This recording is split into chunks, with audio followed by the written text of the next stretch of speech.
గురుగారు మనం ఎన్నో రకాల దానాలు చూస్తూ ఉంటాము. అండ్ అలాగే ఓల్డ్ ఏజ్ హోమ్‌కి వెళ్ళి దానం చేస్తూ ఉంటారు. చిన్న పిల్లలకి కూడా బట్టలు కానీ, ఇంకేవో ఒకటి అలా దానం చేస్తూ ఉంటారు. ఎవరైనా ఇంటికొచ్చినా, అలాగే పని వాళ్ళకి కూడా ఏదో ఒక రకంగా దానం చేస్తూ ఉంటారు.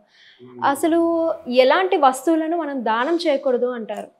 దానం కాన్సెప్ట్ మారిపోయిందమ్మా.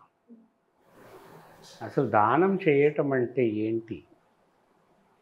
భూములు, గోవులు, పంటలు, వస్త్రాలు, ఆభరణాలు ఇలాంటివి ఎన్నో దానాలు చేస్తారు. ఆవు దానం చేసినప్పుడు ఆవు పనికొచ్చేదయి ఉండాలి.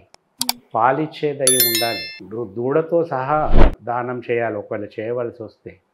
ఆ ఆవు దూడలని విడగొట్టకూడదు. ఇట్లాంటి నియమాలు ఉండేవి. వట్టిపోయిన ఆవులని దానం ఇవ్వటము నరకప్రాయం. వాడు దానం చేస్తే మనకేదో మంచి జరుగుతుంది అనుకొని దానం చేస్తారు.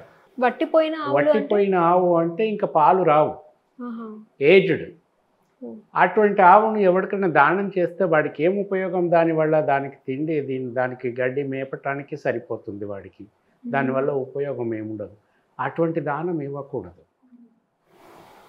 ఇప్పుడు ఈ రోజుల్లో ఓల్డ్ ఏజ్ హౌజెస్లో అక్కడిక్కడ ఈ బర్త్డేస్కి అప్పుడు వెళ్ళి ఇంట్లో ఉన్నటువంటి పాత గుడ్డలు, దుస్తులు ఇవన్నీ తీసుకెళ్ళి వాళ్ళకి ఇచ్చేస్తుంటారు దానం చేశామని. ఈ వట్టి ఆవును దానం చేస్తే ఎటువంటి చెడు ఫలితమో, ఇట్లా మనకి ఇంట్లో పనికిరాని బట్టలు ఇవన్నీ తీసుకెళ్ళి అక్కడ ఇవ్వటం వల్ల కూడా అటువంటి దుష్పరిణామాలే ఉంటాయి.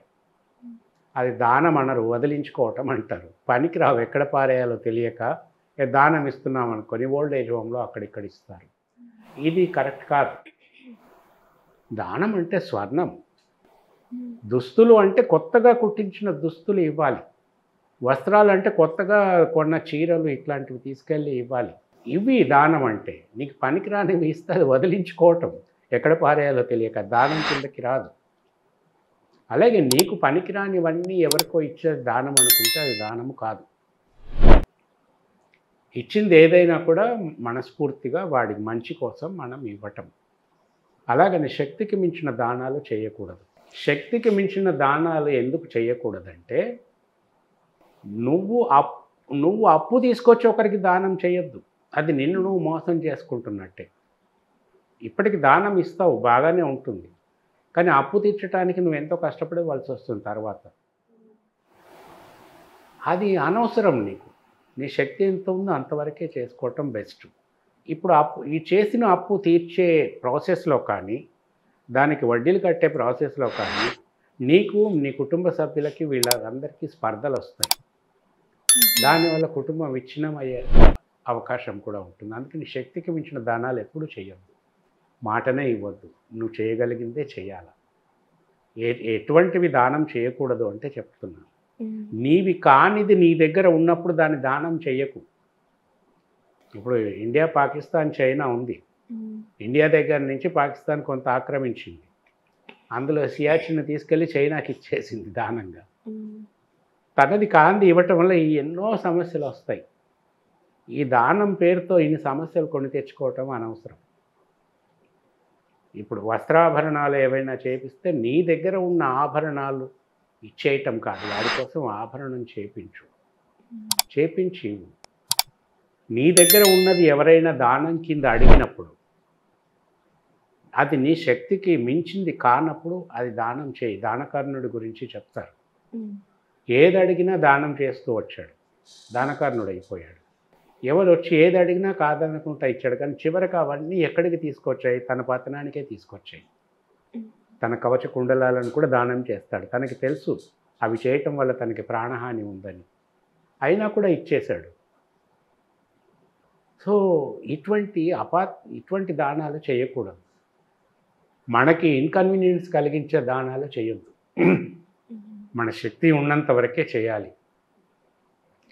మనకి ఏదైనా లక్ తీసుకొచ్చినటువంటి ఆభరణాలు కానీ, బంగారం కానీ, ఇల్లు కానీ, జంతువు కానీ ఏదన్నా ఇంట్లో మనకు ఆవును తీసుకొచ్చి మనం పెంచుకుంటున్నాం, అప్పటి నుంచి మనకు బ్రహ్మాండంగా ఉంది.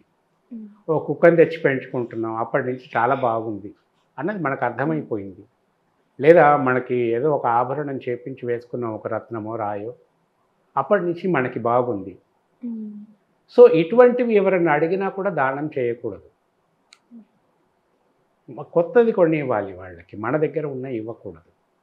అపాత్ర దానం, మనం దానం చేసే వ్యసనం ఉన్నవాళ్ళు ఏది అడిగినా దానం చేస్తూనే ఉంటారు.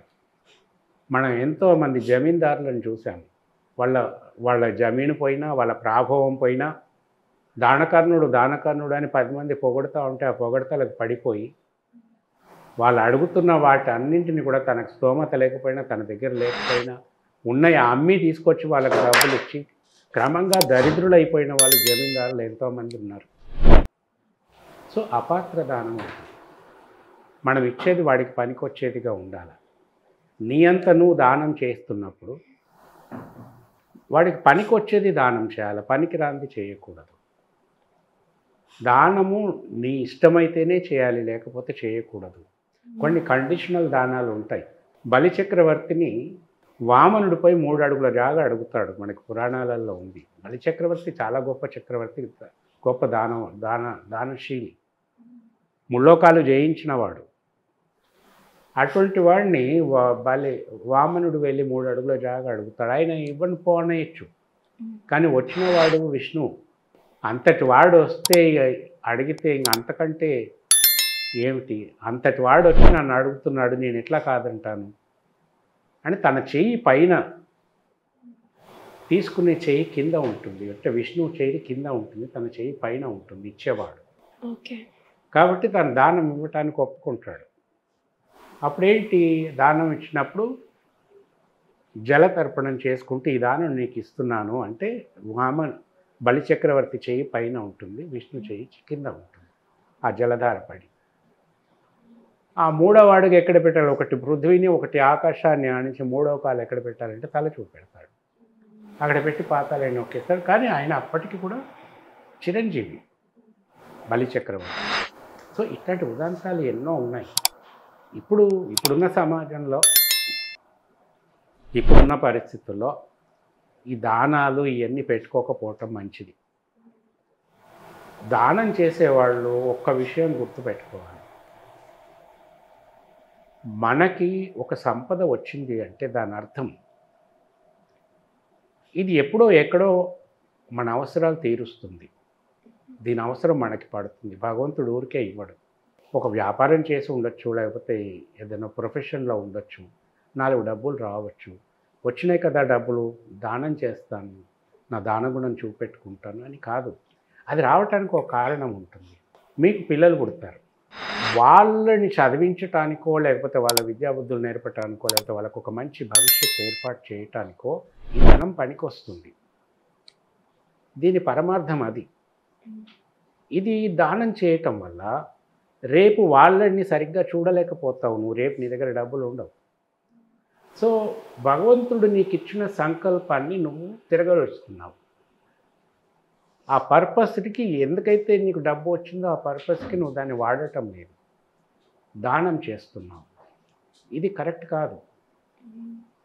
ఎంతోమంది భూములు దానాలు చేసి మంచి పేరు తెచ్చుకున్నారు. స్వతంత్రం వచ్చిన కొత్తలో వాళ్ళకి బిరుదులు ఇచ్చారు.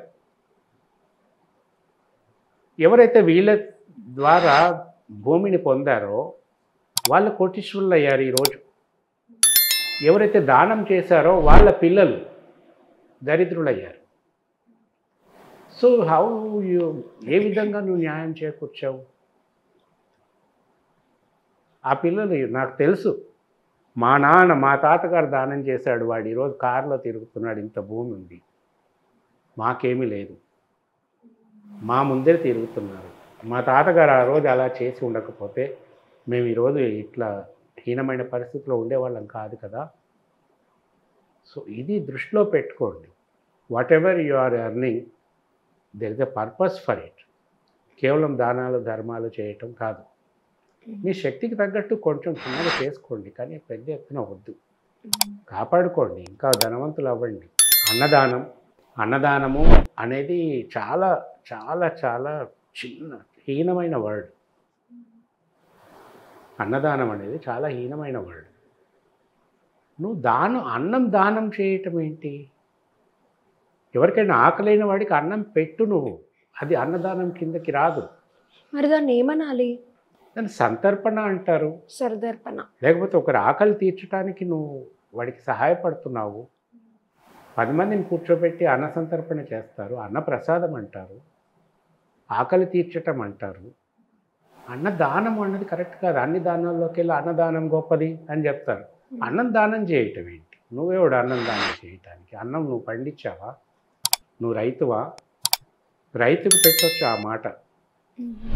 ఇదివరకు కూడా తిరుమలలో ఇతర క్షేత్రాలలో అన్నదాన క్షేత్రాలు ఉండేవి. ఇప్పుడు ఆ వర్డ్ మార్చేశారు. అన్న ప్రసాదము, అన్న సంతర్పణ అని పెట్టుకుంటారు. దానము చాలా గొప్ప విషయం, చాలా గొప్ప వర్డ్ అది. మనం ఎవరం దానం చేసే స్థితిలో లేము. సృష్టించిన వాడే దానం చేస్తాడు. నువ్వు బంగారం కొంటావు, నువ్వు బంగారం దానం చేయలేవు. నువ్వు దానం చేయాలంటే నువ్వు సృష్టించాలి. ఇప్పుడు కొన్ని దోషాలు పోవటానికి కొన్ని పూజలు చేస్తారు. శని దోషం పోవటానికి శని పూజలు చేస్తారు. అప్పుడు శని అభిషేకం, శని ప్రదక్షిణలు, శని దానం అని ఉంటాయి. అదేంటి, ఒక ఇనుప వస్తువు ఏదో మూకుడు లాంటిది ఒకటి తీసుకొచ్చేసి అది దానంగా ఇస్తారు. ఇంకా శనికి సంబంధించిన ధాన్యాలు ఇవన్నీ కూడా దానం కింద వేస్తారు. నల్ల నువ్వులు ఇట్లాంటివి. దానకర్త ఒకరు ఉంటారు, దానం తీసుకునేవాడు ఒకడు ఉంటాడు. ఎవరికైతే దోషం ఉంటుందో వాడికి పూజలు చేసినప్పుడు వాడు దానకర్త అవుతాడు, తీసుకునేవాడు దానగ్రహీత అవుతాడు. ఇట్లా అనేక రకాలు ఉన్నాయి. ఈ వైదిక పరంగా దానానికి వేరే అర్థం ఉంది. మన లోక్యంలో ఉండేటటువంటి దానం అన్నదానికి వేరే పదం ఉంది. పురాణాలలో దానం అన్నదానికి వేరే అర్థం ఉంది. అంటే సొసైటీ కాలం ఎట్లా మారుతూ వస్తుందో అట్లా వీటి అర్థాలు మారుతూ వస్తున్నాయి. దానం చేసేటంత గొప్ప వాళ్ళకి కాదు మనం.